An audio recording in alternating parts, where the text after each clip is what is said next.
Olá! Se você quer começar a investir, essas são as coisas essenciais que você precisa saber. Antes de começar a procurar e a pesquisar qual é o melhor tipo de ação que você tem que ter, qual que está rendendo mais, qual que está pagando mais, você precisa entender uma coisa. Cada pessoa tem um objetivo diferente e é o seu objetivo que vai determinar quais são os melhores tipos de investimentos para você. Então, diferente do que acontece com a Alice no País das Maravilhas, que diz aquela frase que quem não sabe para onde ir, qualquer caminho serve, não funciona para o mundo dos investimentos. Você precisa ter o seu objetivo definido. Para que eu quero aquele dinheiro? Eu quero comprar uma casa, eu quero mudar de país, ou eu quero pagar a faculdade dos meus filhos. Tudo isso vai impactar em qual tipo de investimento vai ser melhor para a sua carteira. Segundo ponto, você precisa organizar as suas finanças. Eu sei que isso é muito chato, mas faça.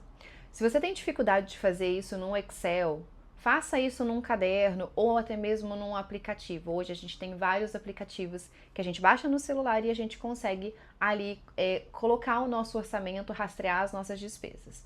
O ideal aqui é que você consiga separar as suas despesas por categoria.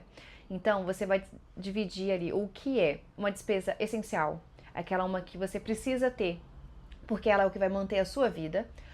O que são despesas de lazer ou supérfluos que você pode cortar e aqueles gastos que você está tendo e que não deveria ter de forma alguma. A partir disso, você vai conseguir definir dentro das suas finanças o que você pode cortar, o que você consegue reduzir para poder fazer com que tenha mais sobra de dinheiro que você consiga direcionar para os seus investimentos. Terceiro ponto, conheça as suas dívidas. Dívida. Nem toda dívida é ruim.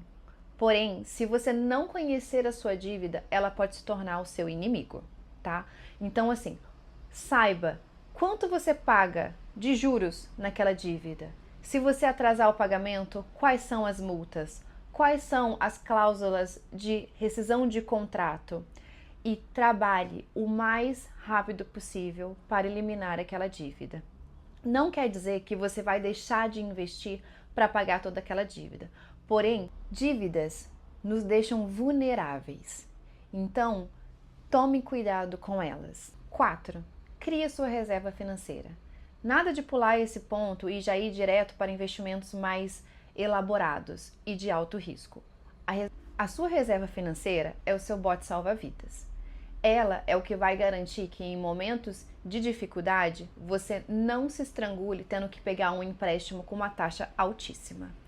Bruna, eu preciso ter a minha reserva inteira completa para eu começar a pensar em outros tipos de investimento, porque vai demorar muito, eu preciso juntar dinheiro 1 ou 2 anos para conseguir completar esse valor de reserva. Não. A sua reserva ela vai ter que ter alguns pontos, tá? Então, você vai precisar ver qual que é o seu momento de vida. Se você é CLT, se você é casado, se você tem filhos, ou se você, por exemplo, é um servidor público, tudo isso vai te direcionar em qual montante de reserva você precisa ter. Então, assim, se você é servidor público concursado, então uma reserva aí de 6 meses de custo de vida é o suficiente. Se você é um CLT, casado, tem filhos, o ideal aí é que seja a partir de 1 ano. Bruna, mas para eu juntar tudo isso, eu vou ficar 1 ou 2 anos só fazendo reserva financeira e eu vou perder várias oportunidades de mercado. Então pensa assim, faça a metade do que você precisa de reserva financeira nos moldes corretos, para depois você começar a direcionar uma pequena parte para investimentos mais arriscados. Quer dizer, então, que se você tem que fazer 12 meses de reserva financeira, a partir dos 6 meses dela completa é que você pode começar a pensar em investir em ações ou em fundos imobiliários ou investimentos de alto risco, ok? A reserva financeira, ela tem que seguir alguns padrões. Ela tem que render pelo menos 100% do CDI, ser um investimento de baixo risco e tem que ter liquidez diária. O que é tudo isso, afinal de contas? 100% do CDI é basicamente a taxa de juros padrão da economia. Então, se hoje a taxa está 10,25, o investimento ele tem que pagar por volta disso, tá? Liquidez diária quer dizer que a qualquer momento que você precisar daquele dinheiro, você vai conseguir resgatar ele. E baixo risco quer dizer que tem que ser investimentos em que a chance de você perder aquele dinheiro sejam muito baixas. Hoje em dia, o indicado para a reserva financeira são 2 tipos de investimento. Ou o Tesouro Selic, via Tesouro Direto, ou um CDB de um banco grande que te pague 100% com liquidez diária. Para quem quer montar sua reserva financeira, eu vou deixar um box aqui onde eu ensino tudo o que você precisa saber. Agora que você já tem o seu objetivo definido, sabe como estão as suas finanças, já sabe quanto você precisa de reserva financeira e está trabalhando nela, você tem que se dedicar a ter mais conhecimento sobre investimentos. Então, aprenda o que é renda fixa, quais são os ativos que tem dentro dele, o que é renda variável, quais são os ativos dentro dele, como você monta uma carteira equilibrada para você poder conseguir atingir o seu objetivo de forma mais rápida. 6º ponto, pegue o seu objetivo e transforme nele em uma meta realista. Como você vai fazer isso? Você precisa definir quando você quer atingir esse objetivo, quanto você pode guardar para atingir esse objetivo, e assim você vai saber qual é o melhor tipo de investimento que se cabe para ele. Por exemplo, se você quer fazer uma viagem daqui a 3 anos, você precisa saber quanto você vai gastar nessa viagem, quanto de dinheiro você pode destinar todos os meses para atingir isso, e a partir disso você vai ver qual é o melhor investimento. Não faz sentido você escolher, por exemplo, ações para um objetivo de 3 anos, porque em 3 anos é um espaço de tempo muito curto, onde pode ter muita variação de mercado e você perder a parte principal do dinheiro.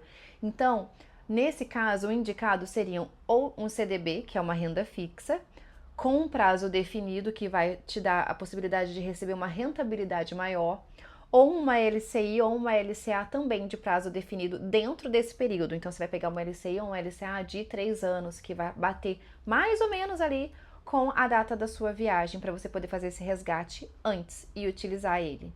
Ah, eu tenho planos de aposentadoria, eu só vou me aposentar daqui a 20, 30 anos. Então, crie uma carteira balanceada onde você tem ali um pouco de renda fixa, com ali a sua reserva financeira, com o CDB que pague um pouco mais, com uma LCI, com LCA. Tenha renda variável, tenha ali ações, fundos imobiliários ou ETFs. Tenha uma parte de investimento vinculada a um IPCA+, que te pague uma boa rentabilidade. Tudo isso você vai aprendendo aos poucos. Eu sei que às vezes a gente tem vontade de já começar a investir em tudo. Já quero ter ação, já quero ter fundo imobiliário, muito antes de ter reserva financeira. Isso é um perigo. Por quê? Você está aprendendo. Ah, mas eu vou perder dinheiro com pouco. Sim, mas quando você está começando, é essencial que você tenha a sua reserva financeira feita, porque se você perder dinheiro nas ações ou no fundo, você está perdendo dinheiro do que você vai precisar no dia a dia. Então, se atenha a isso. Continue estudando e não pare. Para quem quer montar sua reserva financeira, eu vou deixar um box aqui onde eu ensino tudo o que você precisa saber. Tchau, tchau.